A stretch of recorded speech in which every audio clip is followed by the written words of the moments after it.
गांव धर्मपुर में रहने वाला हरिराम एक बेहद गरीब किसान था। उसके पास जमीन तो थी, लेकिन बस 2 बीघा, जिससे उसके परिवार का पेट मुश्किल से भरता। उसकी पत्नी सीता, 2 छोटे बच्चे गुड्डू और पिंकी, और बूढ़ी माँ ही उसका संसार थे। हर साल की तरह इस साल भी उसने कुछ पैसों का कर्ज लेकर बीज खरीदे। गांव के साहूकार लाला मनोहर ने 18% ब्याज पर पैसे दिए थे और कहा था, अगर फसल ना हुई तो जमीन मेरी। हरिराम को डर था, लेकिन विश्वास था इस बार फसल जरूर अच्छी होगी। भगवान ने अब की अच्छा पानी दिया तो किस्मत बदल जाएगी। जून से लेकर अगस्त तक हरिराम और उसका परिवार खेत में जुटा रहा। सीता घर का काम करके खेत में आ जाती, बच्चे स्कूल से आकर पानी भरते, गुड़ाई करते। हर शाम जब थके हुए शरीर घर लौटते तो हरिराम बच्चों से कहता, देखना बेटा, इस बार गेहूं की बाली ऐसी निकलेगी कि हमारे घर में भी दिवाली होगी।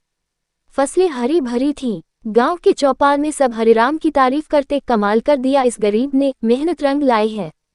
सितंबर के पहले हफ्ते में अचानक मौसम बदला। बादल घिर आए, पहले बूंदाबांदी हुई, फिर तेज बारिश। हरिराम को चिंता हुई, लेकिन वो बोला, थोड़ा पानी अच्छा है, बालियां और भरी होंगी। लेकिन वो पानी थमा नहीं। गांव के खेतों में बाढ़ जैसा नजारा हो गया।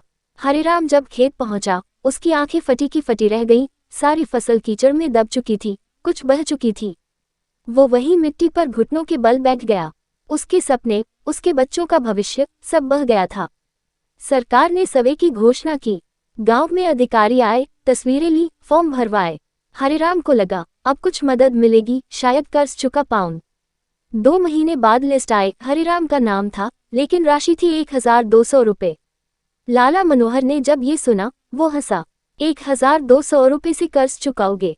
अब तो जमीन मेरी ही समझो। हरिराम चुप था। उसे समझ नहीं आ रहा था कि बच्चों को खिलाए या खेत बचाए। सर्दियों की रात में हरिराम एक खाली खलिहान में बैठा था। उसकी आंखें लाल थीं और हाथ में थी वही जमीन की पावती, जिसे अब लाला छीनने वाला था। उसने आसमान की तरफ देखा और बोला, भगवान, तूने मेहनत ली, लेकिन फल क्यों नहीं दिया? अगर किस्मत में भूखा मरना ही लिखा है, तो पैदा क्यों किया? सीता ने उसका हाथ थाम लिया। टूटो मत, तुम गिरोगे तो बच्चों का क्या होगा? खेत फिर उगेगा, बस तुम मत झुको। उस रात हरिराम ने फैसला लिया, वो साहूकार से भिड़ेगा, पंचायत में जाएगा और हक के लिए लड़ेगा। हरिराम ने गांव के बाकी किसानों को साथ जोड़ा। सभी ने मिलकर कलेक्टर ऑफिस धरना दिया। मीडिया आए, रिपोर्ट छपी।